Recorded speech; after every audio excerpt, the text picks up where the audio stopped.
del área de medicina, cirugía, ginecología y demás, para que ustedes puedan recordar para sus diferentes rotaciones que tienen dentro de este año de internado y también para su examen que tienen a fin de año, que es el examen de ENAR. La parte de cirugía la hemos dividido en 4 sesiones, esta es la primera de ellas, la estamos enfocando en diferentes aparatos y sistemas. El día de hoy vemos lo que es patología esofágica, patología gástrica, benigna maligna, vemos la parte de apendicitis aguda, que es uno de los temas muy preguntados y muy frecuentes dentro del ámbito de la actividad quirúrgica, y algo de patología de intestino delgado. El resto de patologías las veremos en sesiones sucesivas. Y asimismo hemos planteado diferentes temas tratando de irnos a lo puntual de cada uno de ellos y luego revisar esas características en diferentes preguntas, como vienen en diferentes evaluaciones que ustedes van a ir viendo posteriormente. Entonces, lo primero que vamos a revisar constituye lo que es la patología quirúrgica del esófago, tanto benigna como maligna. Y algo frecuente que tenemos que ver acá es la enfermedad por reflujo gastroesofágico, que si bien es algo que manejan más la parte de los gastroenterólogos, es la parte de medicina interna, en algún momento esto se hace quirúrgico. Y hay que sobre todo diferenciar cuándo es quirúrgico y qué planteamiento quirúrgico yo le puedo ofrecer.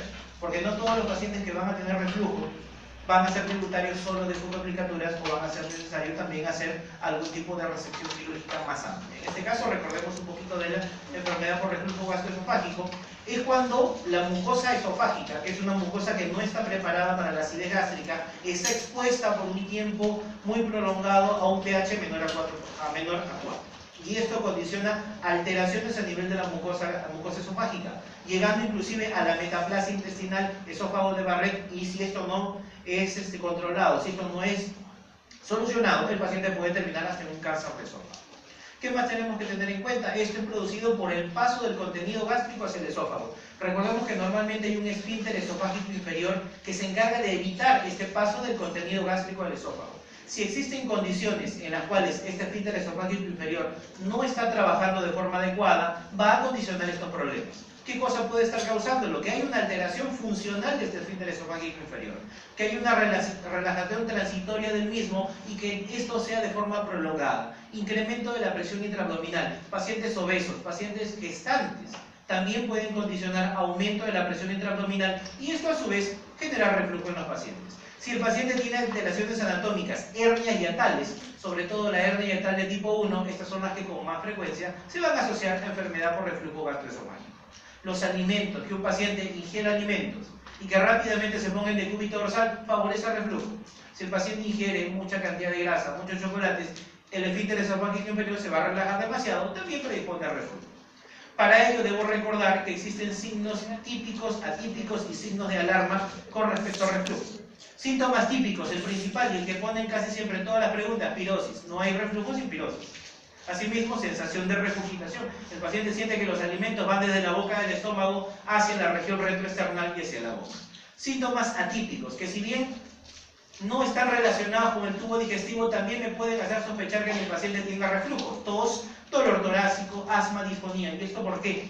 Un paciente que está en decúbito dorsal y que tiene reflujo gastroesofágico, ese contenido se puede ir a la vía respiratoria y condicionar alteraciones y problemas respiratorios. Aquí también podríamos agregar faringitis, ronquera, otitis como parte de los síntomas atípicos que pueden existir en el reflujo.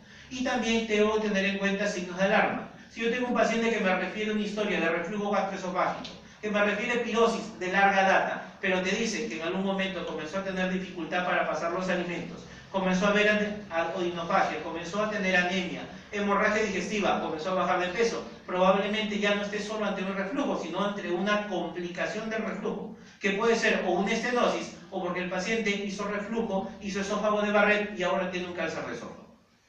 ¿Qué más tengo que tener en cuenta? ¿Cómo diagnostico reflujo? Debo tener en cuenta qué cosa: pH-metría, control endoscópico y control radiológico. Son los 3 elementos fundamentales para valorar un paciente que tiene reflujo.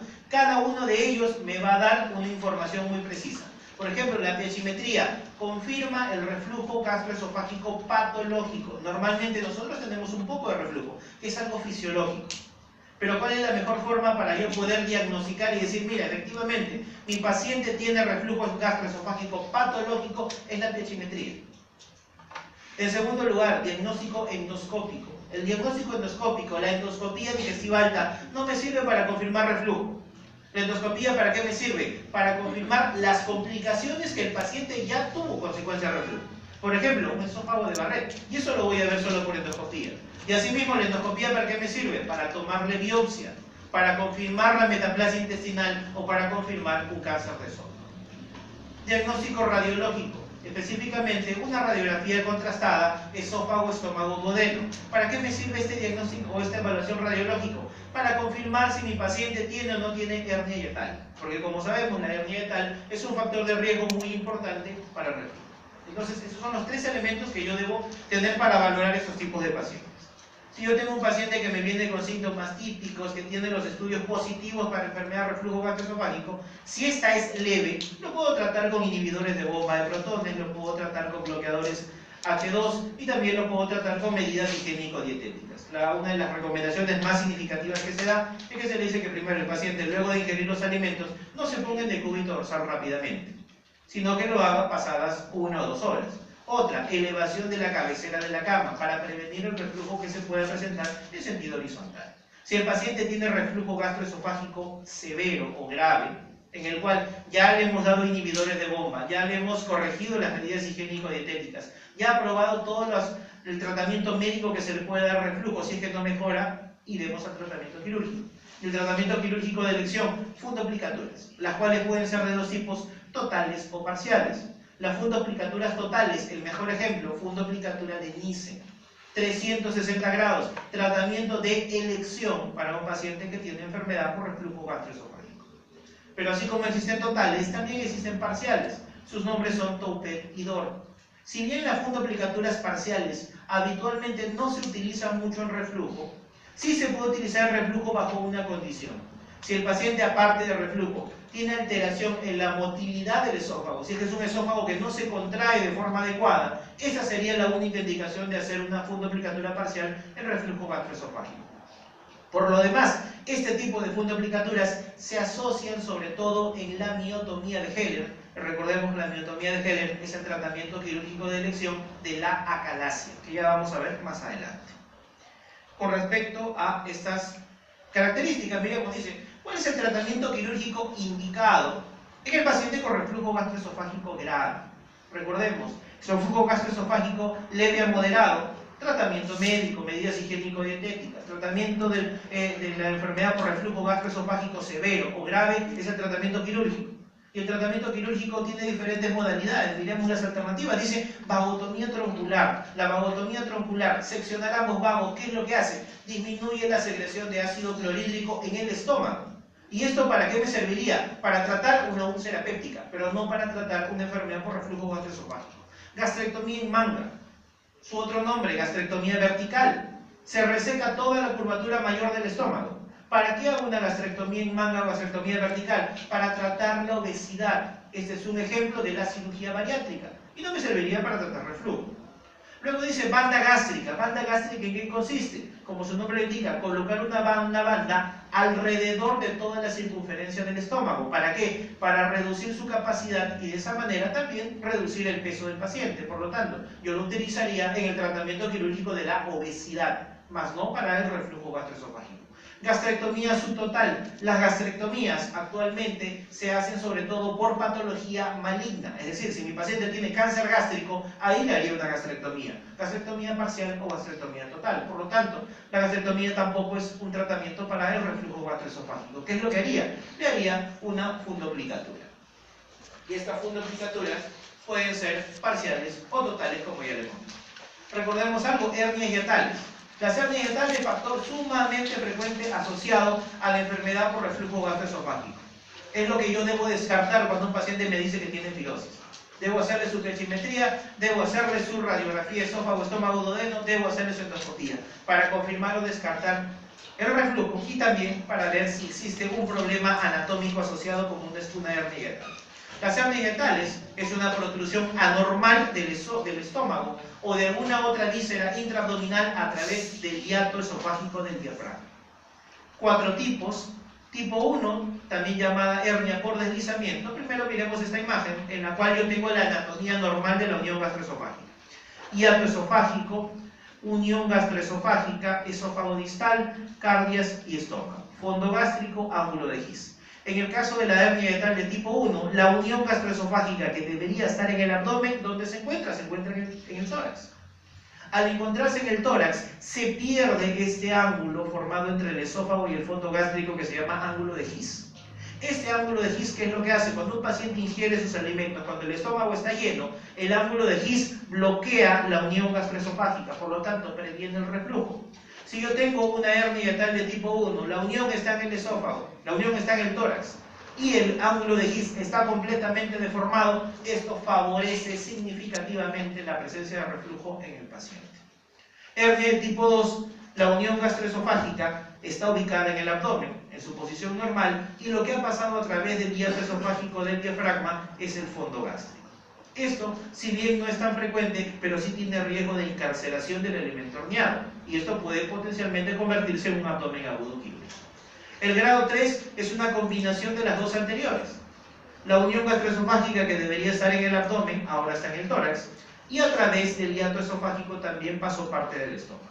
Y en la de tipo 4, ya no solo encontramos esófago, unión gastroesofágica, fondo gástrico a nivel del hiato, a nivel del saco herniario, sino también encuentro otras vísceras. Por ejemplo, pueden encontrar intestino delgado, pueden encontrar colon, pueden encontrar vaso dentro de toda esa hernia. Es una hernia sumamente grande. De las 4 que vemos aquí, la más frecuente es tipo 1 o hernia por deslizamiento. Y a su vez es la que más se asocia con presencia de reflujo gastroesofágico. Por esto, ese es un factor anatómico sumamente significativo para esta patología.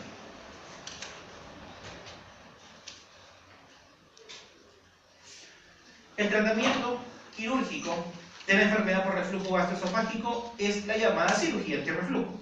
Ella lo que busca es devolver la posición anatómica de la unión gastroesofágica, devolver la morfología del ángulo de His y prevenir el reflujo. ¿Cómo lo puede lograr? A través de dos procedimientos. Uno de ellos se llama fundoplicatura y la otra se llama crurorrafía. Fundoplicatura, ¿en qué consiste? Se utiliza el fondo gástrico y se hace una bufanda alrededor de la unión gastroesofágica. ¿Para qué? Para darle mayor tonicidad al esfínter esofágico inferior y de esa manera prevenir el reflujo del contenido gástrico al esófago. En muchos casos, las hernias hiatales están asociadas con una marcada dilatación del hiato esofágico.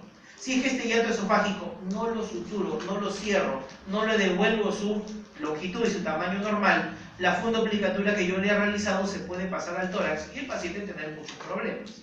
Por lo tanto, aparte de hacerle una fundoplicatura para devolverle tonicidad al esfínter, yo debo cerrar el hiato esofágico, debo afrontarlo, debo reducir su tamaño, para de esa manera permitir que toda la fundoplicatura y la unión gastroesofágica permanezca en el abdomen, que eso es lo normal que debo realizar. En algunos casos se puede necesitar solamente algunos puntos de sutura, o en algunos casos el defecto es sumamente grande que necesitamos colocarle hasta una malla. ¿Qué tipos de fundoplicaturas vamos a evidenciar? Son estas de aquí. Fundoplicatura de Nissen, también llamada total en 360 grados, en la cual ustedes ven el fondo gástrico está rodeando completamente toda la unión gastroesofágica.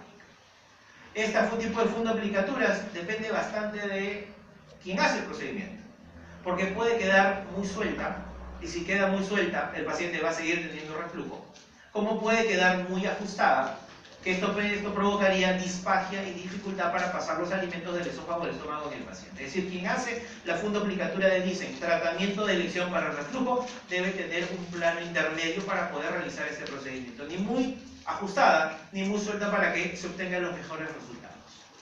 Las fundoplicaturas parciales, que son dos, una de ellas es por vía anterior y otra es por vía posterior. Por vía anterior también se denomina fundoplicatura de Dor, que rodea la unión gastroesofágica solo en 180 grados, y la otra es la fundoplicatura posterior o de Toupet, que lo rodea en 270 grados.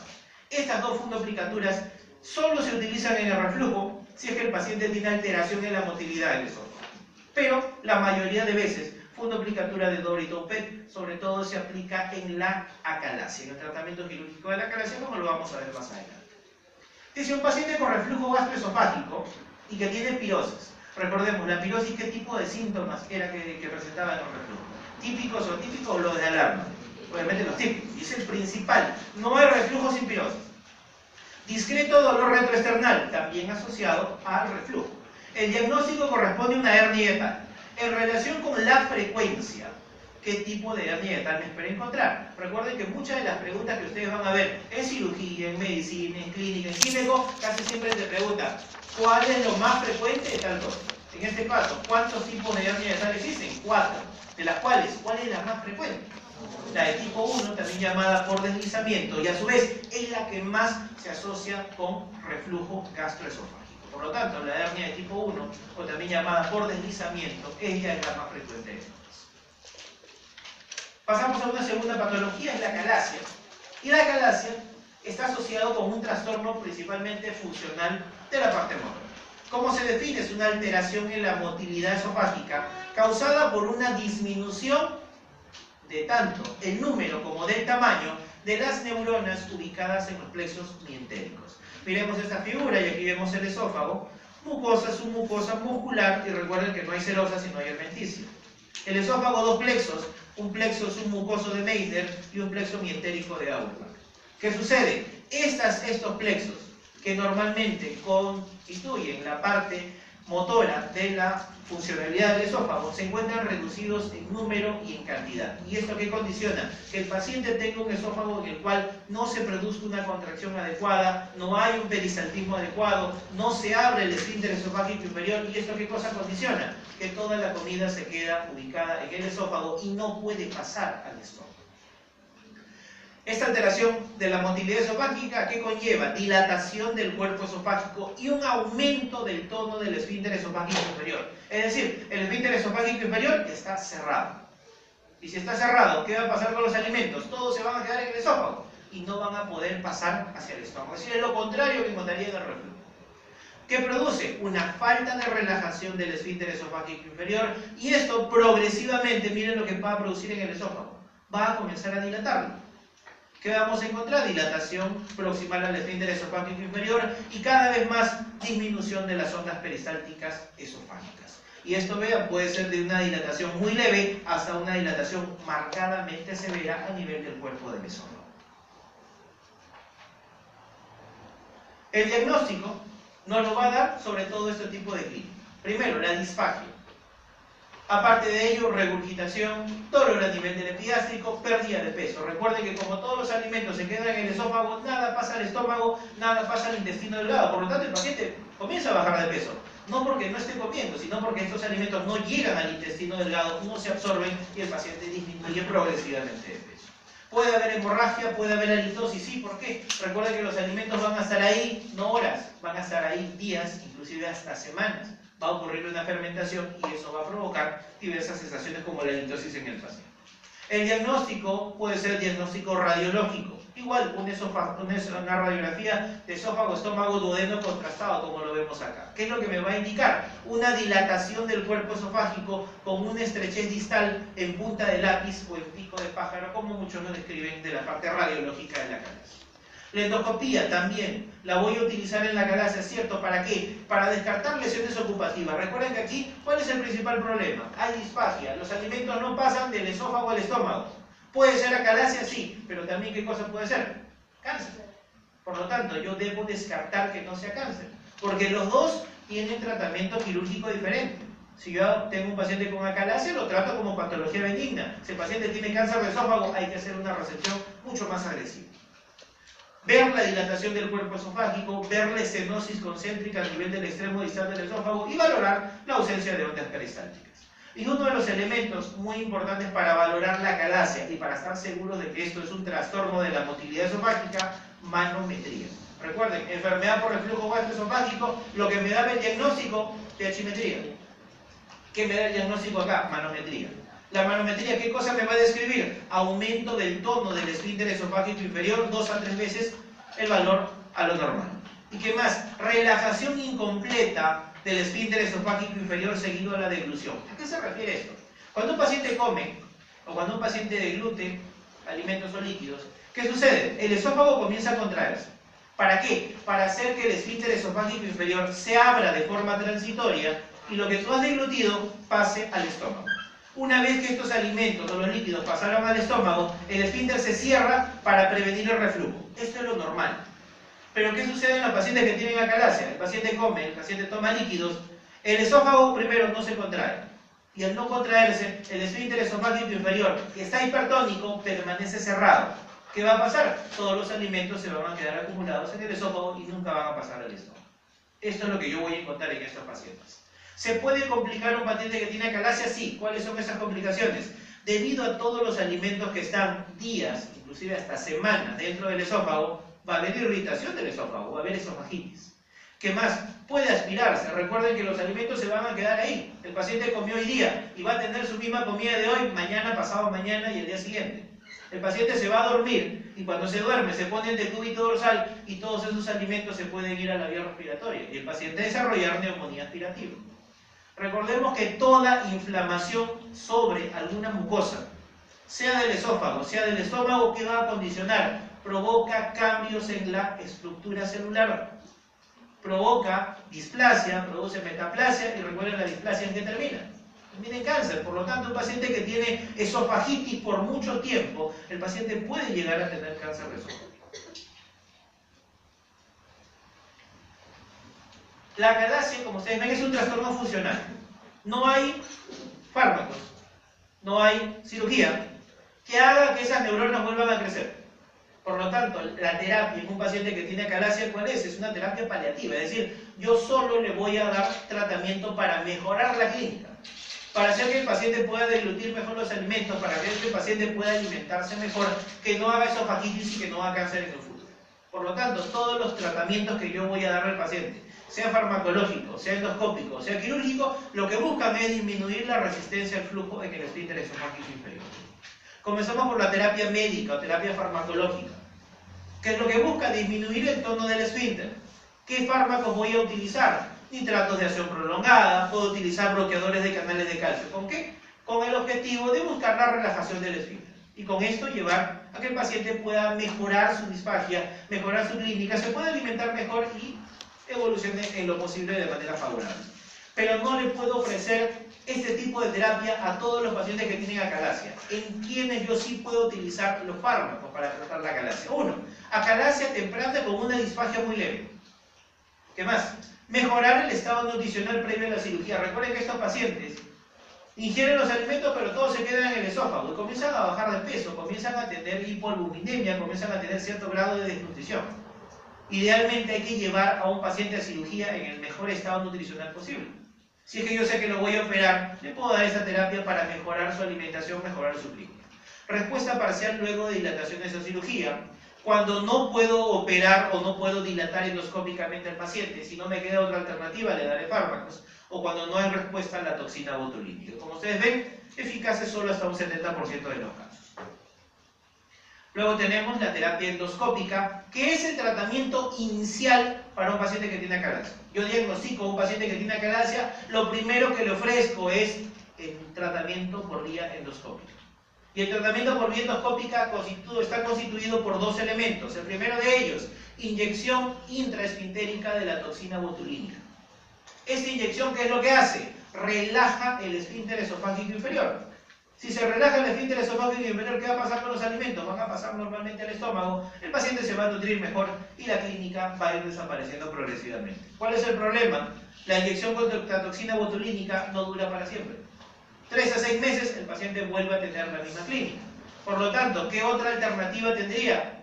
Inyectarlo más veces o plantearle tratamiento endoscópico de dilataciones o cirugía. Esa es una medida, por así decirlo, temporal, porque rápidamente el esfínter vuelve a tener su tonicidad. Eficacia hasta un 85% de los casos. Tratamiento de elección, dilatación neumática por vía endoscópica. Como ustedes ven, hay un balón que se coloca a nivel del esfínter esofágico inferior. Este balón se insufla, se rompen las fibras del esfínter esofágico inferior, dejándolo relajado, dejándolo abierto, y de esta manera el paciente puede mejorar su clínica y mejorar la sintomatología. Eficacia sumamente alta. Disminuye los resultados hasta en la mitad en las dilataciones sucesivas. Riesgo de perforación hasta un 5%. Y si es que la dilatación no logra mejorar la clínica del paciente, ese es el paso para yo recién plantearle cirugía a nuestro paciente. Paciente con acalasia, primero dilatación endoscópica. Si no funciona la dilatación endoscópica, pasamos al tratamiento quirúrgico. Y el tratamiento quirúrgico, aquí lo vemos, es la miotomía de Heller más fundoplicatura parcial. Este es el procedimiento quirúrgico de elección. De todas las cirugías que se pueden realizar, esto es lo mejor que se puede hacer por el paciente. Miremos esta figura. Esta figura me va a evidenciar las capas del esófago. Mucosa, submucosa y muscular a nivel esofágico. ¿Qué sucede? Como el problema está a nivel del esfínter esofágico inferior, esófago distal y cardias, ¿qué es lo que se hace? Se seccionan las fibras de la cara anterior de la unión gastroesofágica, del esófago distal y del cardias. ¿Para qué? Para dejar el esfínter permanentemente abierto. De esa forma se mejora la disfagia, los alimentos pasan fácilmente al estómago, pero hay un detalle. Al yo haber recortado las fibras del esfínter esofágico inferior, me llevé al paciente de un extremo al otro. Me llevé a un paciente que tenía disfagia, que no podían pasar los alimentos al estómago, me lo llevé a un paciente con un esfínter totalmente relajado, con alta posibilidad de reflujo. Por lo tanto, no solo debo hacer miotomía de Heller, sino siempre debo hacerle una fundoplicatura parcial. ¿Para qué? Para prevenir el reflujo. Recordemos cuáles eran los nombres de las fundoplicaturas parciales que se utilizaban: Toupet y Dor, que son las técnicas de elección para poder tratar a estos pacientes. ¿Cuándo se hace Toupet? ¿Cuándo se hace Dor? Depende del cirujano. Las dos técnicas son muy buenas, depende bastante de a qué esté acostumbrado el cirujano, con cuál le haya ido mejor o con cuál se sienta más cómodo como técnica quirúrgica. Efectiva hasta un 90%, incidencia de reflujo hasta el 15%. Si la disfagia persiste, se podía plantear hasta una segunda miotomía o hasta la resección del esófago. Como ustedes ven, estas son patologías quirúrgicas sumamente frecuentes dentro del ámbito del área del esófago de cirugía general. Divertículos también existen en el esófago. Los divertículos esofágicos, y en sí los divertículos, ¿qué cosas son? Evaginaciones de la pared. Ahora, los divertículos no solo están en el esófago, pueden encontrar divertículos en el estómago, en el intestino delgado y en el colon. ¿En qué parte del tubo digestivo son más frecuentes los divertículos? En el colon. Y específicamente los que están relacionados con la enfermedad diverticular, con la diverticulitis y la hemorragia, etcétera, que ustedes deben haber visto. ¿Qué debo tener en cuenta? Los divertículos van a ser de dos tipos: divertículos falsos y divertículos verdaderos. ¿Cuál es la diferencia? Los divertículos falsos solo están constituidos por algunas de las capas de la pared del órgano del cual depende.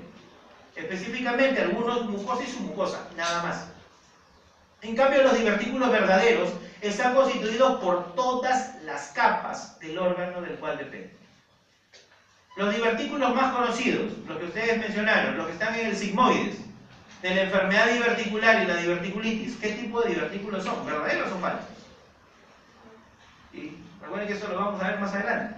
¿Qué tipo de divertículos son? Son divertículos falsos. Los que producen la diverticulitis, la enfermedad, la hemorragia diverticular, son divertículos falsos.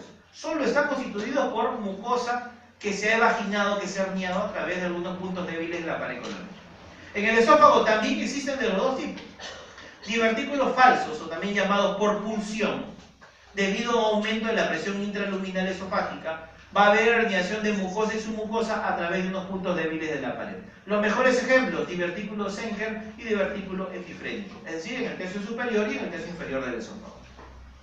Divertículos verdaderos, también llamados por tracción, están constituidos por todas las capas de la pared y hay algo que lo está traccionando y está condicionando una evaginación de la pared. ¿Dónde están ubicados? En el tercio medio del esófago. Miremos esta imagen y vamos a ver por qué se presentarían esos divertículos verdaderos a nivel del esófago. Miremos esta figura. Aquí está ubicada la tráquea, bronquios, esófago, y aquí están ubicados los ganglios alrededor de la unión de la parte traqueoesofágica. ¿Qué debo tener en cuenta? Una patología sumamente frecuente en nuestro país: tuberculosis. Si un paciente tiene tuberculosis, los ganglios se van a inflamar y estos ganglios van a provocar una retracción de la pared. Y esta retracción de la pared se ubica en el tercio medio del esófago y va a condicionar la aparición de divertículos verdaderos o divertículos por tracción dentro de la pared esofágica. Uno de los divertículos con nombre propio más conocidos que existen a nivel del esófago es el divertículo de Senker. Este divertículo es un divertículo falso, localizado en el tercio superior del esófago, el cual va a pasar a través de este triángulo. Ese triángulo se denomina el triángulo de Killian.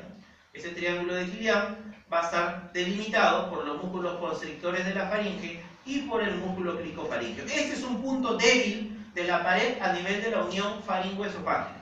Y a través de ella se puede herniar la mucosa y condicionar a la aparición de este divertículo. Divertículo falso, divertículo por pulsión, sobre todo en varones y en más de 50 años habitualmente. Disfagia orofaringia es la clínica o es el síntoma más importante que van a tener estos pacientes. En estos divertículos se pueden acumular los alimentos y el paciente puede tener regurgitación de los alimentos no digeridos. Se puede aspirar durante la noche, puede haber halitosis y ronquera. El paciente puede tener la idea de que tiene algo atracado a nivel de la garganta, que es el contenido del divertículo de Senger. Se pueden escuchar hasta ruidos hidroaéreos a nivel de la región cervical. Y todo esto me puede hacer sospechar que mi paciente tiene este problema. Diagnóstico de elección radiológico. Un esofagograma varitado como lo vemos aquí. Esta es la faringe, esto es el esófago y esta evaginación, este es el divertículo de Senger. Endoscópico no se debe realizar. ¿Por qué? Porque al momento de hacer la introducción del endoscopio, de repente el que está haciendo el procedimiento no se va al esófago, sino se va al interior del divertículo. Y de repente al querer forzar el paso por el divertículo, terminas perforándolo y convirtiéndolo esto en una cirugía de urgencia. Por lo cual, el tratamiento de elección, si yo tengo sospecha de un divertículo de Senger, es con un esófago, una radiografía de esófago contrastado. Complicaciones que pueden tener estos pacientes: neumonía aspirativa, igual que lo que sucedía en el reflujo. Todo el contenido va a estar ubicado en el divertículo, el paciente se pone en decúbito dorsal, todo se va a la vía respiratoria y problemas a nivel de este aparato. Absceso, desnutrición, diverticulitis, hemorragia, perforaciones, inclusive hasta cáncer por la inflamación crónica. El tratamiento varía dependiendo del tamaño del divertículo. Si es un divertículo pequeño, menos de 5 centímetros, ¿qué es lo que se hace? Se secciona únicamente el músculo cricofaringeo y nada más. Tratamiento de elección. Pero si el divertículo es un divertículo muy grande, hay que seccionar este músculo, hay que liberar la presión a nivel de la unión faringoesofágica, pero también hay que resecar completamente todo el divertículo. Dentro de las tumoraciones que existen en el esófago tenemos de dos tipos, tumoraciones benignas y malignas. Dentro de las tumoraciones benignas, la mayoría de ellas asintomáticas, y a la cabeza, los leiomiomas, los tumores de las capas musculares son los más frecuentemente asociados. Pueden haber quistes de retención, pólipos, fibromas, neurofibromas, etc., pero a la cabeza, los leiomiomas. También frecuente en varones, cuarta y quinta década de la vida, sobre todo en los 2 tercios distales del esófago. Recordemos que el esófago en su tercio superior, musculatura estriada, en los 2 tercios inferiores, musculatura lisa, y es ahí donde se pueden presentar los leiomiomas. Si son pequeños, pasan desapercibidos. Si son cada vez más grandes, pueden comprometer la luz y esto a su vez generar disfagia o generar dolor en el paciente. Diagnóstico: esofagograma varitado, diagnóstico endoscópico o con ecoendoscopía. Miremos aquí esta imagen, aquí está un esófago, estómago duodeno contrastado y aquí se ve una imagen por adición a nivel de la pared y esto puede estar asociado a la presencia de un leiomioma. Vemos aquí un estudio endoscópico y esta elevación a nivel de la pared también me puede indicar la presencia de un leiomioma. ¿Qué es lo que sucede? Este tipo de patologías benignas, la mayoría asintomáticas, se puede hacer una exéresis, una enucleación a través de la pared, pero idealmente estos procedimientos no se deben biopsiar. Recuerden que la mayoría de endoscopistas ven alguna lesión por ahí, biopsia. Pero si yo sospecho de que hay un leiomioma acá, mejor no biopsiarlo.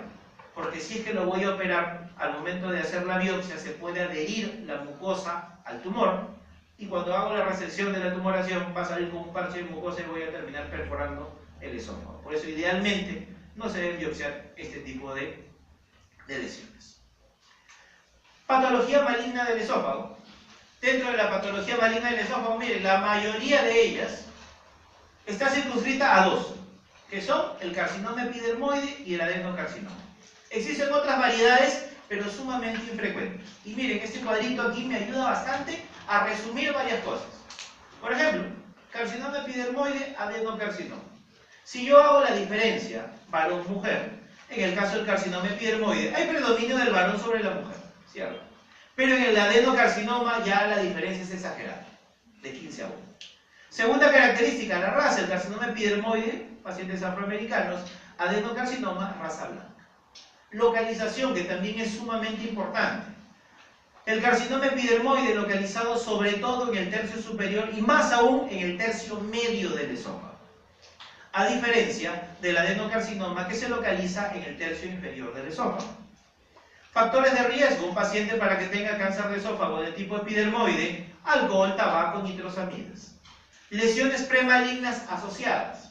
Si un paciente tuvo ingesta de cáusticos, esta ingesta de cáusticos, que si bien no lo llegaron a perforar en el momento agudo, años después se pueden convertir en un cáncer. ¿Y en qué cáncer específicamente? En epidermoide. Si un paciente tiene acalasia por años y no fue tratado, esta irritación crónica puede provocar alteración de su mucosa y también puede llegar a cáncer. ¿Y cáncer de qué tipo? Epidermoide. Si un paciente tiene un divertículo de Senker que tampoco fue tratado, en ese divertículo puede crecer un cáncer y también de tipo epidermoide. En cambio, justo el primer tema que vimos, reflujo gastroesofágico. ¿Cómo se llama la transformación de la mucosa en un paciente que tiene reflujo de forma crónica? Esófago de Barrett. Metaplasia intestinal. ¿Y esto qué puede condicionar? Ser factor de riesgo de ¿qué? De adenocarcinoma de esófago. Y este esófago de Barrett, ¿en qué parte del esófago yo lo voy a encontrar? ¿Tercio superior, tercio medio, tercio inferior del esófago? En el tercio inferior. Por eso es que siempre acá la localización más frecuente del adenocarcinoma es el tercio inferior del esófago. Asociaciones con algunos síndromes. El síndrome de Plummer-Bison asociado con el carcinoma epidermoide y la estilosis también asociadas con ello. La clínica, cuando el cáncer de esófago está en estadio inicial, muchas veces pasa desapercibido. Ya se presenta clínica cuando hay estadios avanzados, cuando la luz del esófago ha disminuido de forma significativa. Disfagia progresiva y baja de peso son síntomas frecuentes. El diagnóstico, endoscopía más biopsia, para ver la localización del tumor y sobre todo para ver también qué tipo histopatológico es un epidermoide o es un carcinoma o es un adenocarcinoma. Tomografía de tórax, tomografía de abdomen, para definir las características de la lesión, si solo está circunscrito al esófago o ya hay invasión de órganos vecinos. Ecoendoscopía también para valorar la profundidad de las capas ubicadas a nivel esofágica, y mucho tiempo atrás se utilizaba el esofagograma contrastado, que actualmente ya está casi en desuso. Dice, de los siguientes enunciados no se considera factor de riesgo en el desarrollo de cáncer de esófago. Esófago de Barrett, ¿es factor de riesgo para cáncer de esófago? Sí. ¿Y de qué tipo? Adenocarcinoma. ¿Y el adenocarcinoma para qué tercio? ¿O en qué parte del esófago se presentaría? Inferior. Tercio inferior. ¿Y cuál sería un factor o un antecedente importante que tendría la mayoría de pacientes con esófago de Barrett? Reflujo. Acalasia. Un paciente que tiene acalasia, que si bien hemos visto es un problema motor del esófago, ¿puede llevar a cáncer? Sí. ¿Y por qué? Por la irritación crónica que produce el contenido de la acalasia. ¿Y de qué tipo sería el cáncer más frecuente que se asociaría o que yo encontraría en un paciente con acalasia? Epidermoide. Estenosis cáustica por lejía. Un paciente que tuvo ingesta de cáustica 10 años atrás, ¿me puede hacer cáncer de esófago ahora? Sí. ¿Y de qué tipo? ¿Adeno o epidermoide? Epidermoide. ¿El tabaco es factor de riesgo para cáncer de esófago? Sí, carcinoma epidermoide. Después del tabaco está metido un montón de cosas. Cáncer de esófago, cáncer de estómago, cáncer de hígado y sobre todo cáncer de páncreas. Es uno de los que más se asocia con el consumo de tabaco. Pero las varices esofágicas se podrían presentar secundarias a una hipertensión portal, secundarias a un paciente cirrótico, pero no tiene mucha relación con la presencia de cáncer de esófago en estos pacientes. Tenemos aquí un paciente con cáncer de esófago, con una clínica sugestiva, con un examen clínico sugestivo. Yo le voy a hacer endoscopía, esofagograma, su broncoscopía para descartar invasión pulmonar. Y aquí voy a tener a dos pacientes diferentes. Tumoración localizada en los 2 tercios superiores del esófago, tumoración localizada en el tercio inferior del esófago. A ver, este paciente que tiene masa en el tercio superior del esófago, ¿su biopsia qué sería? ¿Qué tipo histopatológico sería? Epidermoide. ¿Y acá? Adenocarcinoma. A estos pacientes yo le hago su biopsia, le hago su tomografía, le hago su endoscopía. ¿Para qué? Para hacer su estadiaje. Para definir, ¿el cáncer está solo en el esófago, está invadiendo ganglios o ya hizo metástasis a un órgano a distancia? Porque de eso depende qué tipo de terapia le voy a dar. Ahora, recordemos algo para poder entender esto y sobre todo para que ustedes puedan responder todas las preguntas de cáncer del aparato digestivo. Regresemos a histología. ¿Cuál es el tipo de mucosa que tiene el esófago? ¿Qué tipo de mucosa encuentra en el esófago? Mucosa estratificado plano, no queratinizado. Listo. En el estómago, cilíndrico columnar. Duodeno, cilíndrico columnar. Yeyuno ilio, cilíndrico columnar. Colon, cilíndrico columnar. Recto, cilíndrico columnar. Ano, estratificado plano, no queratinizado. ¿Eso qué quiere decir? Que los extremos del tubo digestivo, ¿qué son? Estratificado plano, no queratinizado. Todo lo demás, ¿qué cosa es? Columnar, cilíndrico o glandular, que es otra forma de llamarlo. ¿De acuerdo? Entonces, sobre toda mucosa, estratificado plano, no queratinizado, el tipo de cáncer más frecuente que se va a presentar ahí, ¿cuál va a ser siempre? Epidermoide. Y sobre una mucosa columnar, cilíndrica, glandular, ¿cuál va a ser el tipo de cáncer más frecuente que ahí se va a presentar? Adenocarcinoma. Llegamos a una primera conclusión. Siguiente conclusión, y que le va a servir para el tratamiento. ¿Cuál es el tratamiento de elección para un paciente que tiene carcinoma epidermoide o escamoso? ¿Cuál es el tratamiento de elección? Y eso es lo que siempre van a encontrar ustedes en todas sus preguntas que van a encontrar por ahí. El tratamiento de elección para un paciente con carcinoma epidermoide o escamoso, ¿qué cosa es? Radioquimioterapia. No es operarlo, es darle radioquimioterapia. ¿Cómo se llama eso? Neoadyuvancia. Lo diagnostico, le hago su biopsia, me sale carcinoma epidermoide, lo mando a radioterapia, lo mando a oncología médica para que le den radioquimioterapia. Y la mayoría de estos pacientes el tumor se reduce o inclusive hasta desaparece. Ahora, ¿cuál es el tratamiento de elección para un paciente que tiene un tumor de tipo adenocarcinoma? ¿Cuál es el tratamiento de elección? Ahí sí, nos llaman siempre para operar a esos pacientes. ¡Cirugía! Tratamiento de elección de un adenocarcinoma es cirugía. Entonces, vamos a suponer que en su examen les digan, un paciente tiene un tumor localizado en el ángulo de Treitz. Y te preguntan, ¿cuál es el tipo de cáncer más frecuente que yo esperaría encontrar ahí? Adenocarcinoma. ¿En el ciego?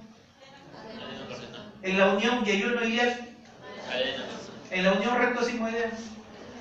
Adenocarcinoma. Si te dicen, y en el paciente la pregunta anterior, ¿qué tratamiento de elección debe recibir?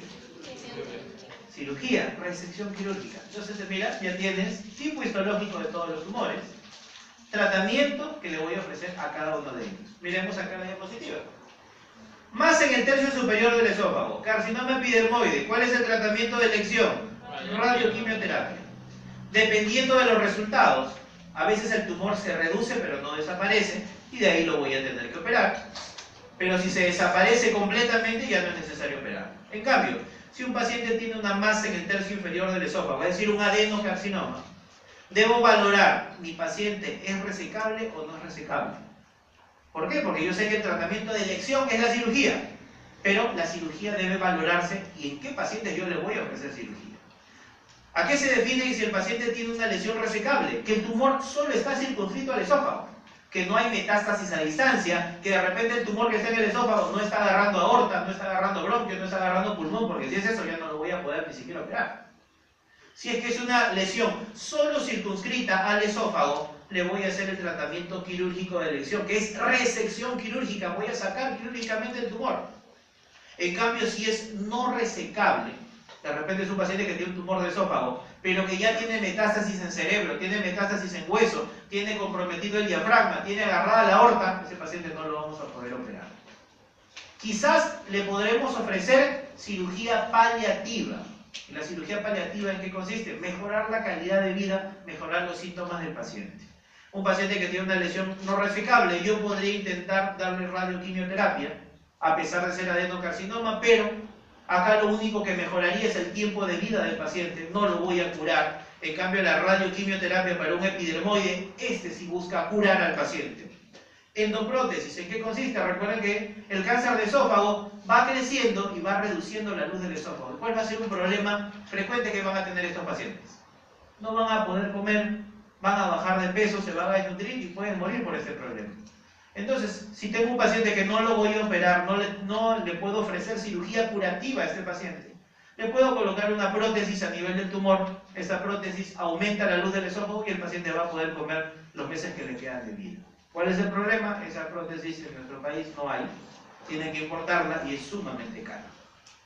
O hacerle una gastroyeyunostomía y de esa forma ponerle alimentación enteral directo al estómago, al yeyuno, para que se pueda nutrir. ¿Cuál es el tratamiento quirúrgico? Recuerden que los pacientes con adenocarcinoma son tributarios para este tipo de tratamientos. Las displasias de alto grado, el esófago de Barrett, también son indicativos para hacer operaciones en este paciente. Dos tipos de abordaje: esofagoectomía transdietal o esofagoectomía transtorácica. Como ustedes pueden ver, aquí tenemos un paciente con un cáncer de esófago en el tercio medio. Se hace la resección de todo el esófago. Miren, se hizo la resección de todo el esófago torácico, ya no hay esófago. Y ahora, ¿cómo restituimos el tránsito intestinal de este paciente? Con el estómago. ¿Qué es lo que se hace? Se corta la curvatura menor del estómago y a partir de su curvatura mayor se hace un neoesófago, se pasa a través del tórax y se une con la porción cervical. De esa forma el paciente tiene restituido todo su tránsito intestinal, puede comer por la boca, por vía natural y sin mayores problemas. Dejamos lo que es la patología esofágica y ahora pasamos a ver algo de patología gástrica.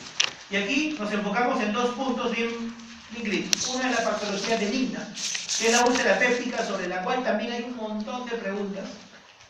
Y lo otro, que es el cáncer de estómago, que también son patologías sumamente frecuentes y sobre todo para enfocar su manejo.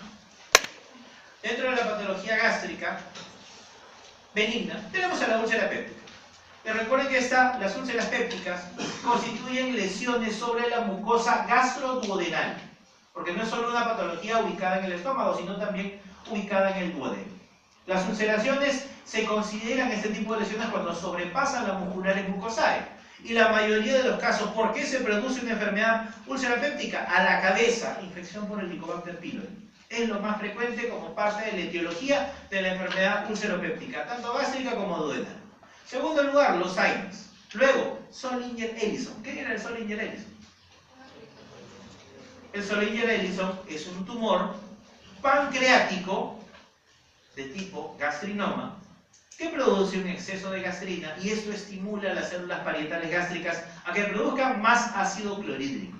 Por lo tanto, si hay más ácido clorhídrico en el estómago, mayor agresión sobre la mucosa gástrica y potencialmente la aparición de úlceras. Hiperfunción de las células G, quemaduras, estrés fisiológico, uso de cocaína, tabaquismo, el alcohol, todos esos factores pueden conllevar a que un paciente desarrolle úlceras a nivel gastroduodenal. Recuerden que aquí la mucosa gástrico-duodenal sufre alteraciones que se extienden hasta la submucosa, inclusive más allá de la submucosa, pudiendo llegar inclusive hasta la perforación de toda la pared gástrica o duodenal, convirtiéndose en un cuadro de abdomen agudo. ¿Cuáles son las manifestaciones clínicas habituales que yo puedo encontrar en los pacientes con enfermedad ulceropéptica? Dolor a nivel epigástrico, la epigastralia es lo más significativo y ubicado a este nivel. Algunas diferencias entre la úlcera gástrica y duodenal. La úlcera duodenal mejora cuando el paciente ingiere alimentos. En cambio, la úlcera gástrica empeora cuando el paciente ingiere alimentos y puede asociarse a náuseas y vómitos. Otros signos y síntomas: puede haber náuseas, puede haber distensión, disminución de peso, puede haber anemia o puede haber inclusive sangre oculta en heces como una de sus complicaciones más frecuentes. El diagnóstico, la mayoría de veces, un paciente joven con epigastralgia sin ningún otro factor de riesgo, podemos hacer un diagnóstico empírico de esta enfermedad e iniciar el tratamiento con medidas higiénico-dietéticas y también con anti-H2 e inhibidores de bomba. Pacientes con mayores a 45 años que tengan esta clínica, obligatorio hacer una endoscopía digestival. Recuerden que cada vez, mientras más añoso es el paciente, ya no solo debo pensar problemas benignos, sino debo pensar que pudiera ser un cáncer gástrico creciendo en este paciente. Todo paciente que tenga úlcera gástrica debe tener una biopsia dentro de su valoración. Y la biopsia tiene dos objetivos. Buscar la etiología más frecuente de la úlcera péptica. ¿Cuál es? Helicobacter. Y también descartar un problema sumamente frecuente también en el estómago, descartar cáncer gástrico. Eso es lo que siempre debe tener la valoración de todo paciente con úlcera gástrica. Tenemos aquí esta balanza, en la cual yo tengo los factores agresivos sobre la mucosa gastroduodenal, que es la actividad ácido péptica, el helicobacter y los AINES. Y por otro lado, factores defensivos. La mucosa, el bicarbonato, el flujo sanguíneo, la prostaglandina, factores de crecimiento. Si es que están en equilibrio, no hay alteración de la mucosa gástrica. Pero ¿qué sucede? Cuando hay un aumento de los factores agresivos, el paciente tiene helicobacter, el paciente utiliza AINES, y estos son gastroagresivos, el paciente me va a desarrollar úlcera duodenal. Pero ¿qué pasa cuando hay disminución de los factores defensivos? Es probable que mi paciente me desarrolle úlcera gástrica. Cada uno de ellos con las alteraciones de estos problemas. Existe una clasificación que se llama la clasificación de Johnson, la cual me ubica las úlceras tanto en el estómago como en el duodeno. Y las ubica no solo en frecuencia, sino también debido a su etiología. ¿Cuáles son estas úlceras? Primero, ubicadas a nivel del cuerpo. Recordemos algo aquí. ¿Qué parte del estómago es esta? ¿Qué curvatura? Menor. ¿Cuántas porciones tiene la curvatura menor del estómago? 2 porciones, vertical y horizontal. La unión de ambas se llama incisura angularis, que acá lo ponen como escotadura. La incisura angularis, adyacente a la curvatura menor del estómago, esta es la localización más frecuente de la úlcera péptica gástrica. Muy diferente de la úlcera péptica duodenal, que su localización más frecuente es primera porción del duodeno. Úlcera corporal, 60%, ubicada en la incisura angularis, más frecuente y de tipo 1 según Johnson. Luego tiene la de tipo 2, ubicada en la incisura angularis y también a nivel de la primera porción del duodeno. De tipo 3, prepilórica, y de tipo 4, ubicado a nivel del cardias. ¿Qué debo tener en cuenta? Si bien esta clasificación me va a localizar por frecuencia y por zonas la localización exacta de cada una de estas úlceras, debo tener en cuenta que las úlceras de tipo 1 y la de tipo 4 están asociadas con disminución de los factores defensivos, disminución de la secreción mucosa. Y recuerden, ¿qué pasaba cuando disminuían los factores defensivos? ¿Qué tipo de úlcera es la que debe aparecer? Úlcera gástrica. En cambio, cuando hay un aumento de la hipersecreción de ácido clorhídrico, como son en las 2 y las 3, ¿qué me espero encontrar? Sobre todo úlceras de tipo duodenal. Tenemos aquí una pregunta. Dice, el lugar más frecuente de ubicación de una úlcera péptica gástrica, ¿dónde se va a localizar? Miremos, dice, en el fondo gástrico, a nivel de la región prepilórica, a nivel de la unión gastroesofágica, a nivel de la porción más superior de la curvatura menor del estómago, dice, o la incisura o porción más inferior de la curvatura menor del estómago. Precisamente, incisura angularis o escotadura, unión de la porción vertical y horizontal de la curvatura menor del estómago, ahí es la localización más frecuente de la úlcera péptica gástrica. ¿Y la úlcera duodenal, en qué porción del duodeno es su localización más frecuente? Primera porción. La enfermedad ulceropéptica, como mencionamos en la primera diapositiva, ¿cuál es su etiología más frecuente? ¿Cuál? Helicobacter. ¿Y cómo tratamos el helicobacter? Una vez diagnosticado, antibiótico, ¿no? Antibiótico, le damos inhibidores de bomba, protectores de mucosa, es decir, tratamiento médico. La mayoría de pacientes que tienen enfermedad ulcerapéptica responde bien a este manejo. Ahora, ¿y por qué lo ponemos en cirugía? Porque en cirugía se van a tratar las complicaciones de la ulcerapéptica. ¿Y cuáles son esas complicaciones? Las que vemos aquí. La primera y la más frecuente, recuerden que muchas de sus preguntas que se van a tener casi siempre van por el lado de la frecuencia, es el sangrado. Las úlceras pépticas sangrantes es la complicación más frecuente que yo me puedo encontrar en esta patología. Y si un paciente tiene un sangrado gastroduodenal, me va a hacer hemorragia digestival. ¿Y cuáles son los signos y síntomas de un paciente que tiene hemorragia digestival? hematemesis, melena, taquicardia, hipotensión, ¿verdad? Por lo tanto, eso es lo que yo me voy a encontrar en estos pacientes. Si es un paciente con hemorragia digestiva alta, así con melena y hematemesis evidente, tú lo pones en una camilla, le tocas el abdomen, ¿qué encuentras en el examen físico abdominal? ¿Cómo está su abdomen? ¿Qué me espera encontrar? ¿Encontraría o no encontraría reacción peritoneal? No. ¿Por qué? Porque el sangrado es intraluminal. Yo le toco, a pesar de que tú veas que está botando sangre, vomitando sangre y yendo al baño a cada rato a botar melena, le vas a palpar el abdomen y va a ser blando, depresible sin reacción peritoneal. Por lo tanto, eso no es como encontrar un abdomen normal. Nuevamente, frecuencia siempre se utiliza en preguntas de este tipo. Dos tipos de úlceras, estómago o duodeno. ¿Cuál de las dos sangra más? ¿Con cuál de las dos yo me espero encontrar más sangrado? Duodenal. Y específicamente, ¿qué cara de la por primera porción del duodeno es la que sangra más? Cara posterior. ¿Por qué? ¿Por qué la posterior y no la anterior? Porque recordemos que en la cara posterior de la primera porción del duodeno, por ahí pasa la arteria gastroduodenal. Y la gastroduodenal emite unas colaterales de gran calibre para esta cara. Si hay una úlcera en esta zona, rápidamente se pone en contacto con una de estas ramificaciones y el paciente comienza a sangrar de forma significativa. Por eso, en el caso del sangrado, complicación más frecuente de la úlcera péptica, ¿qué es lo que va a sangrar más? El duodeno. ¿Qué parte? Primera porción del duodeno. ¿Qué cara? Cara posterior. Como toda hemorragia digestiva alta, ¿cuál es el tratamiento inicial de todo paciente con HDA? ¿Quién lo va a tratar de forma inicial? Tratamiento endoscópico. ¿Sí? Le van a poner su día, le van a pasar sangre, le van a pasar sus cristaloides, coloides y demás. Tratamiento endoscópico. Va el endoscopista, ingresa, ve la úlcera y va a intentar hacer probeta caliente, inyección de adrenalina, escleroterapia, clipaje, todas las alternativas que tenga por vía endoscópica. Y en la mayoría de los casos, el tratamiento endoscópico es suficiente. Pero ¿qué sucede si el gastroenterólogo ya intentó cliparlo, inyectarlo, quemarlo y nada? No paró el sangrado. En ese caso, en una hemorragia no controlada por vía endoscópica, recién llaman al cirujano para que haga el control del sangrado por vía quirúrgica. Abrir el estómago, abrir el duodeno, ponerle puntos en la úlcera y solucionar este problema. Pero manejo inicial, siempre endoscópico. Segunda complicación más frecuente, perforación. De igual forma, si hay una perforación, hay una solución de continuidad a nivel del estómago o duodeno. Y si esto ha ocurrido, ¿qué va a pasar con el contenido gastroduodenal? ¿A dónde va a salir?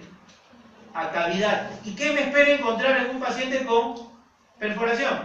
Aquí sí, reacción peritoneal. ¿Y esta reacción peritoneal va a ser algo rápido o algo larvado que va a aparecer en el tiempo? Obviamente rápido.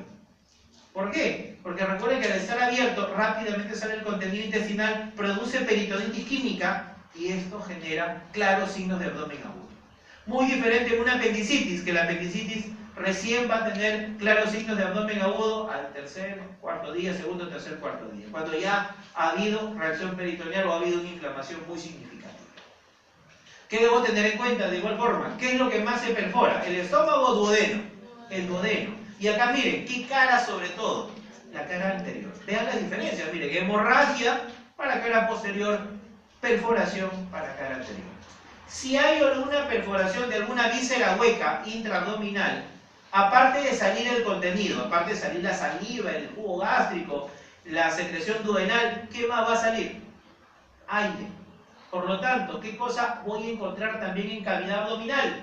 Neumoperitoneo. ¿Y cuál es una forma sencilla de valorar el neumoperitoneo? Radiografía de tórax abdominal o de tórax de pie. De esa manera yo veo los hemidiafragmas y aquí veo la presencia de neumoperitoneo justo al nivel de esa localización. ¿Qué me indica el neumoperitoneo?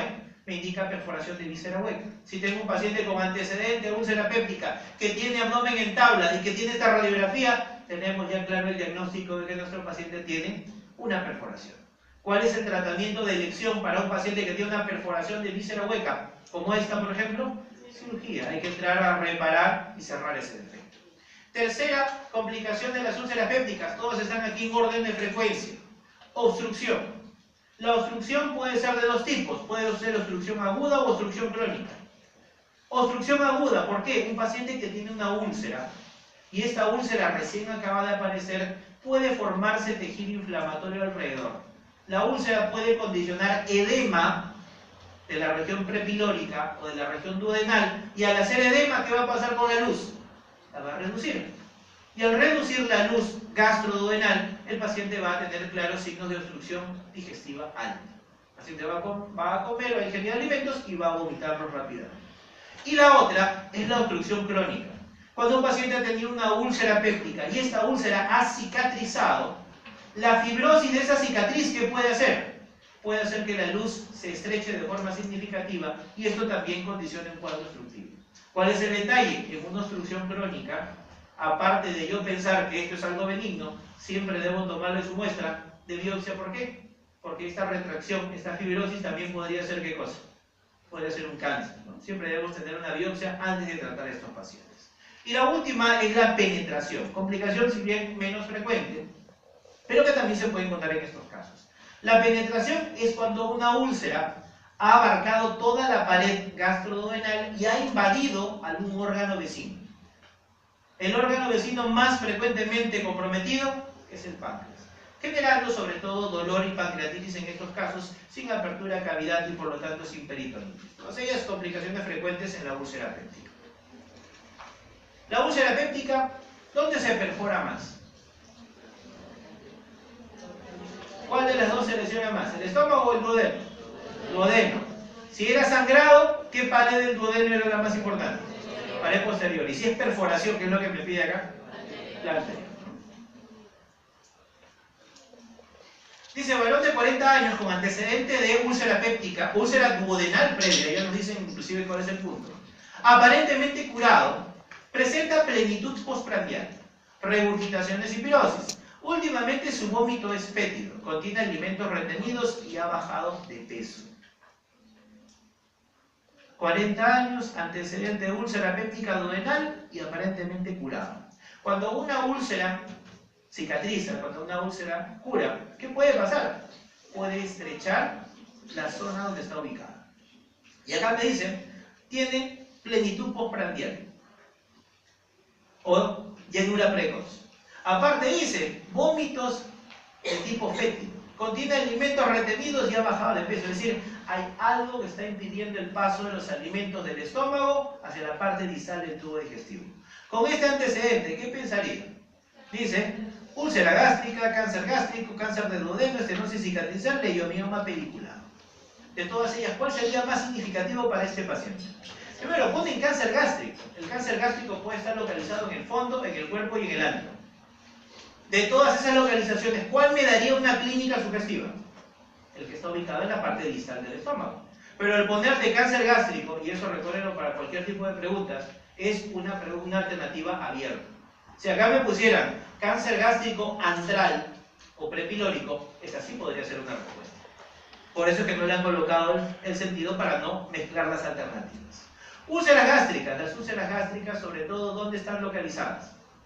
A nivel de la incisura angularis. Y una úlcera ubicada en este punto, así se cicatrice, no me da signos de obstrucción intestinal alta como lo describe el enunciado. Cáncer de duodeno. En el caso del cáncer de duodeno, la localización más frecuente es en la segunda porción del duodeno.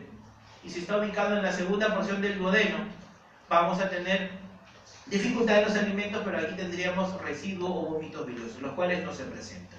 Por lo cual, el tratamiento o el problema de lesión es que el paciente tuvo una úlcera péptica, la cual cicatrizó, y esto generó un problema de obstrucción. La cirugía de urgencia en una úlcera duodenal perforada se indica por qué. Recordemos que cualquier perforación de víscera hueca produce la salida del contenido, y esto produce peritonitis. Primero peritonitis química y luego peritonitis bacteriana. Y siempre que tenemos perforación de víscera hueca, no solo de estómago o duodeno, sino de cualquier víscera hueca, el tratamiento de elección siempre es cirugía. Miremos las alternativas. Dice, porque el paciente está en estado de shock. Segundo, la perforación es libre de la cavidad abdominal. El paciente es anciano, la perforación tiene más de 24 horas, el paciente está bajo tratamiento con esteroides. Es decir, ¿por qué un paciente que está perforado, por qué lo opero? Porque recuerden que al haber una perforación libre a cavidad, esto condiciona a peritonitis química y posteriormente a peritonitis bacteriana. ¿Qué debemos tener en cuenta? El peritoneo. El peritoneo es una membrana serosa que absorbe. Y no solo absorbe el líquido peritoneal normal, sino también absorbe todos los gérmenes que hay dentro del peritoneo. Y esto es lo que condiciona en muchos casos que un paciente haga septicemia. Porque todos los gérmenes pasan al peritoneo, pasan al torrente sanguíneo y el paciente puede hacer shock séptico de forma refractaria, inclusive a pesar de haber sido operados al paciente. ¿Qué es lo que se hace en los pacientes que tienen úlcera péptica? Si es que no hay ninguna complicación, tratamiento médico, tratamiento conservador. Cambio de estilo de vida, evitar los AINES, sobre todo los gastrolesivos. Modificar su ingesta de alcohol o de tabaco. Si el paciente tiene Helicobacter pylori positivo, tratamiento erradicador para el Helicobacter pylori. Si el paciente no tiene Helicobacter pylori, inhibidores o anti-H2 para tratar y modificar la hipersecreción de ácido clorhídrico. Miren, aquí tenemos algunas alternativas para poder tratar a los pacientes que tienen complicaciones de la enfermedad ulceropéptica. Si el paciente tiene sangrado y este no fue controlado por vía endoscópica, se hace ligadura de vaso mediante sutura. ¿Qué significa? Si un paciente tiene una úlcera gástrico-duodenal, se abre el estómago duodeno.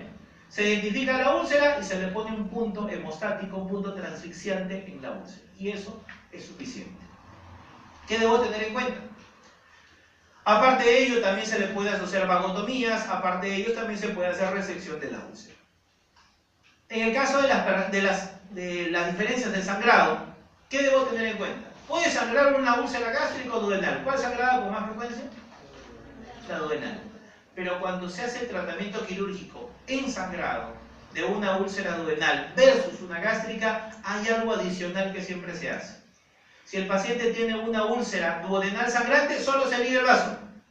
Si el paciente tiene una úlcera gástrica sangrante, yo voy a ligar el vaso, voy a ponerle su punto hemostático y siempre le debo tomar biopsia. Porque las úlceras gástricas sí se asocian con patología maligna con más frecuencia. Lo mismo sucede con la perforación. Un paciente que está perforado tiene clara indicación quirúrgica. ¿Qué es lo que voy a hacer? Omentoplastía, parche de Piplon o parche de Graham. Miren ustedes aquí la figura. Ahí está la perforación, se pasan puntos a través de la perforación, se lleva un poquito de Piplon y se cubre el defecto.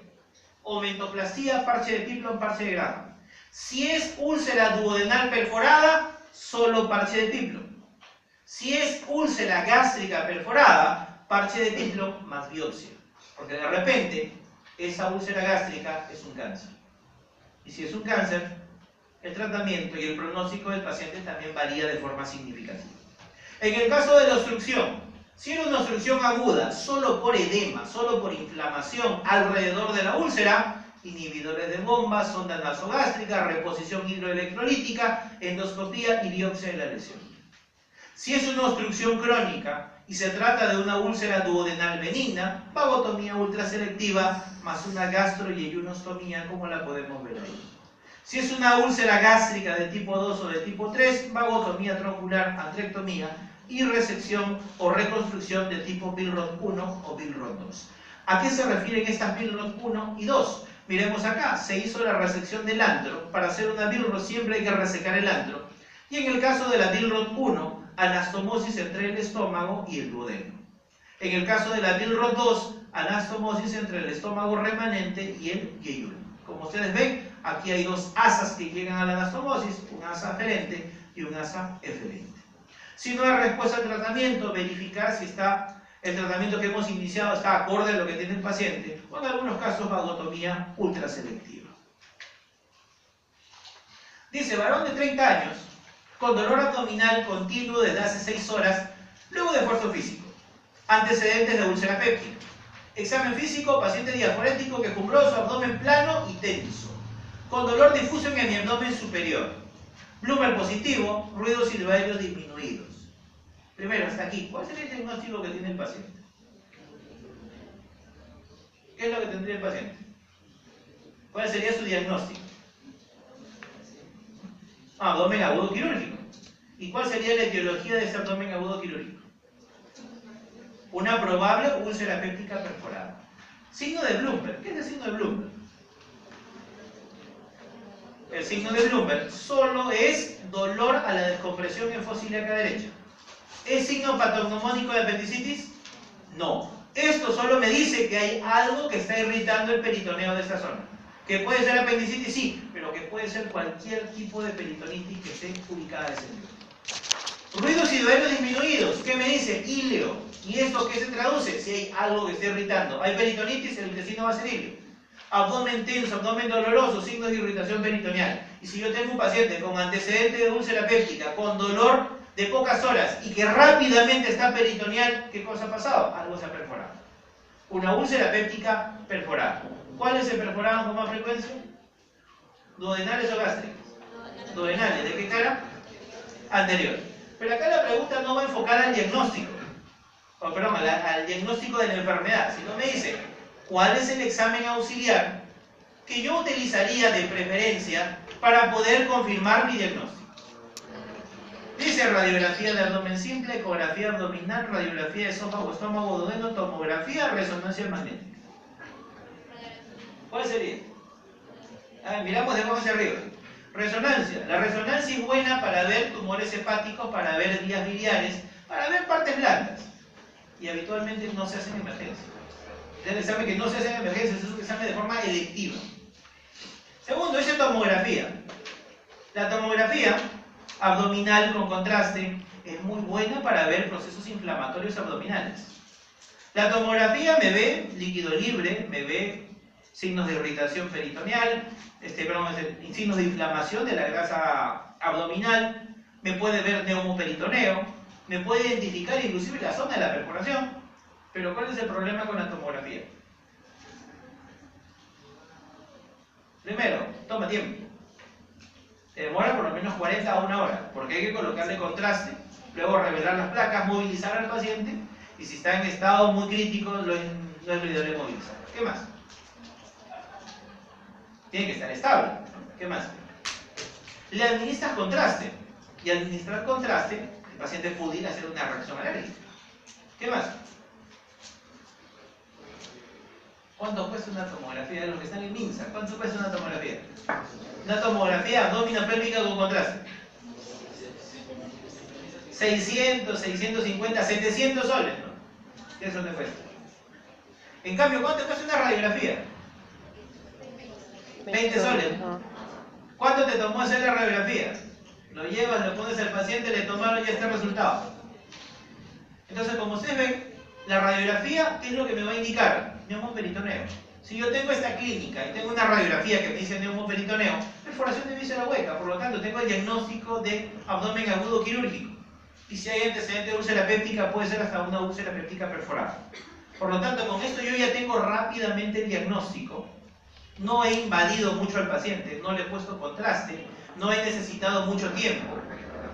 Y sobre todo fue barato para el paciente. Y rápidamente tengo el diagnóstico y al final, así sea con radiografía o con tomografía, ¿cuál es el resultado final? ¿A dónde va a ir el paciente? Esa es la operación. ¿Qué es lo que yo debo definir rápidamente en esos casos? La ecografía es muy buena para ver vesícula biliar, para ver colecistitis aguda, para ver líquido libre en un paciente con trauma, para valorar trauma abdominal, pero en un paciente perforado no me ayuda mucho. Y la radiografía de esófago, estómago, duodeno, primero que este procedimiento, la mayoría dirá, pero si le damos contraste, le tomamos la placa, el paciente está con su perforación, por ahí va a salir el contraste y voy a evidenciar claramente la perforación. Pero este procedimiento se hace de forma electiva. Anda, pídele al radiólogo a hacerlo a las 3 de la mañana, ya van a ver a dónde te va a mandar, ¿no? Entonces lo mejor que debo hacer en estos casos es una radiografía así. Dice, ante la presencia de neumoperitoneo en un paciente con perforación de úlcera péptica, ¿qué hago? Llamo al cirujano, ¿no? Indicación clara, abdomen agudo quirúrgico, y nuestro paciente debe ser intervenido rápidamente. Radiografía varitada no se hace, ya tenemos claramente la evidencia de perforación, ingerida gastrografina menos, observación a los abdomen agudo quirúrgicos no se le da observación, y tampoco vamos a hacer ninguna endoscopía porque con ello podríamos ampliar el tamaño de la perforación, lo cual va a ser totalmente contraproducente para el paciente. Dice, enfermo de 26 años diagnosticado a los 20 de úlcera péptica de segunda porción en la cara posterior penetrada al páncreas. Se ha mantenido en tratamiento médico dietético. Hace 24 horas presentó una hemorragia digestiva por sangrado del fondo ulceroso. Es decir, ha desarrollado la complicación más frecuente de la úlcera péptica. El episodio se ha repetido en 2 ocasiones, requiriendo transfundir 6 unidades de concentrado de hematíes y fluido para mantener hemodinámicamente estable al paciente. ¿Cuál de las siguientes sería la mejor opción terapéutica? Es decir, es un paciente con historia de úlcera péptica que ha desarrollado 2 complicaciones. Una es la penetración, que parece no ser el problema agudo, pero que ahora está siendo sangrado, que sí es la complicación más frecuente. Recuerden, ¿cuál es el paso inicial de un paciente que tiene hemorragia por una úlcera péptica? Manejo médico, hidratación, si requiere transfusiones y manejo endoscópico. Y el manejo endoscópico, como dijimos, inyección de adrenalina, probeta caliente, argón, clipaje, cleroterapia, etc. Todas las variedades de las cuales disponga el endoscopista. Pero ¿qué sucede? ¿Qué pasa si el endoscopista no logra controlar el sangrado? Que parece ser lo que está pasando. ¿Cuál es el paso siguiente? ¿Qué es lo que debemos hacer en un paciente que no responde al manejo médico? Plantearle cirugía. ¿Y cuáles son esas indicaciones quirúrgicas? ¿En qué paciente yo debo decir, este paciente ya no va para manejo médico? Primero, volumen de sangre transfundido. 6 o más paquetes globulares transfundidos en 24 horas, indicación quirúrgica. Que el paciente haya resangrado luego de un primer manejo endoscópico. Es decir, le hicieron endoscopía, controlaron aparentemente el sangrado y volvió a sangrar nuevamente, indicación quirúrgica. Que el endoscopista haya entrado a querer hacer su procedimiento y no haya conseguido parar el sangrado. Esas son indicaciones que me dicen mi paciente debe ser operado. ¿Qué otra cosa más?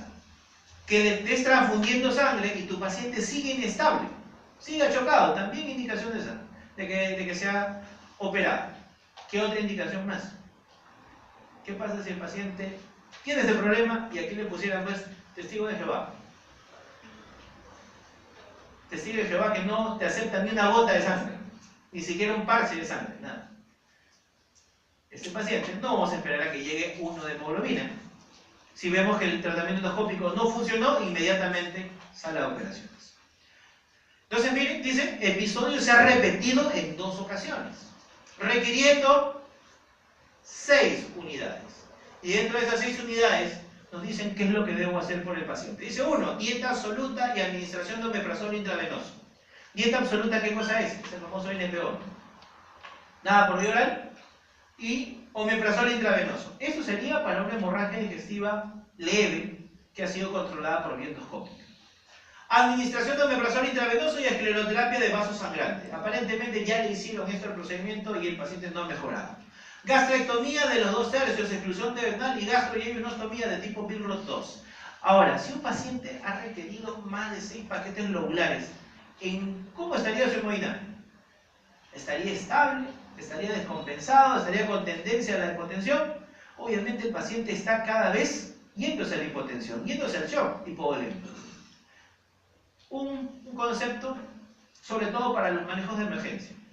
Si tengo un problema que puede llevar al shock hipovolémico al paciente, como es un sangrado de forma significativa, si yo lo voy a operar, debo hacerle el procedimiento más corto, pero más efectivo para controlar el sangrado. Si bien un paciente tiene una úlcera en el estómago o en el duodeno, lo recomendable o lo lógico, entre comillas, sería, si tiene una úlcera, yo le saco la úlcera y la úlcera ya no sangra. Como dicen, muerte el perro, muerte la rabia, ya no hay estómago, ya no hay duodeno, ya no va a sangrar. Pero hacer una gastrectomía o una resección del duodeno toma tiempo. Y si tú tienes un paciente que está en sala, chocado, con múltiples plaquetes lobulares, con múltiples transfusiones sanguíneas, prolongar la cirugía mucho tiempo puede hacer que el paciente haga paro cardiorrespiratorio en sala y termine con el paciente muerto en sala. ¿Qué es lo que es recomendado? Como vieron en los cuadros anteriores, ligadura de vaso o punte hemostático sobre el lecho ulceroso, nada más. Por lo tanto, miremos la última alternativa, dice vagotomía troncular, asociada a ligadura de la arteria gastroduodenal. Recordemos, las úlceras duodenales, ¿cuáles son el vaso que principalmente lo van a alimentar? Las ramas de la gastroduodenal. Por eso, si yo ligo la gastroduodenal, estoy ligando y estoy devascularizando esa zona. ¿Y qué más? La vagotomía troncular lo que hace es disminuir la secreción de ácido clorhídrico y esto a su vez disminuir también la posibilidad de que haya más recidiva de las úlceras pépticas. ¿Cuándo se opera a un paciente que tiene una úlcera péptica? Como dijimos, la mayoría de úlceras pépticas manejo conservador, pero se opera cuando hay refractariedad al tratamiento médico. Normalmente, la etiología más frecuente de la úlcera péptica, ¿cuál es? Helicobacter. Si yo sé que a mi paciente le hice el estudio para Helicobacter y salió positivo, le di tratamiento para Helicobacter, pero mi paciente sigue haciendo clínica de úlcera péptica, quiere decir que hay otro problema asociado. Por lo tanto, estos pacientes son los que van a cirugía. Si hay alguna complicación de la úlcera péptica, también va a ser tributario de acto quirúrgico. Una hemorragia no controlada por vía endoscópica, si está perforado o hay cuadros obstructivos, van a tener que ser operados. La úlcera duodenal refractaria al tratamiento médico, el principal tratamiento de elección, vagotomía ultraselectiva. Si hay hemorragia, si hay perforación, debo hacerme la pregunta, ¿mi paciente tiene factores de riesgo para Helicobacter o no tiene factores de riesgo para Helicobacter? Si hay factores de riesgo para Helicobacter, cierre simple o punto hemostático y posterior a ello, tratamiento erradicador para Helicobacter pylori. Pero si mi paciente me hizo hemorragia, me hizo perforación y no hay Helicobacter pylori asociado en estos casos, yo debo hacer una vagotomía troncular más piloroplastia. Si hay estenosis por úlceras gástricas refractarias al tratamiento médico, en las estenosis yo debo resecar el segmento comprometido. Por lo tanto, vagotomía troncular, antrectomía y reconstruirlo con Billroth 1, Billroth 2 o Iderrux sería lo más asociado. Algo para recordar con respecto a esto y para poder definir lo que son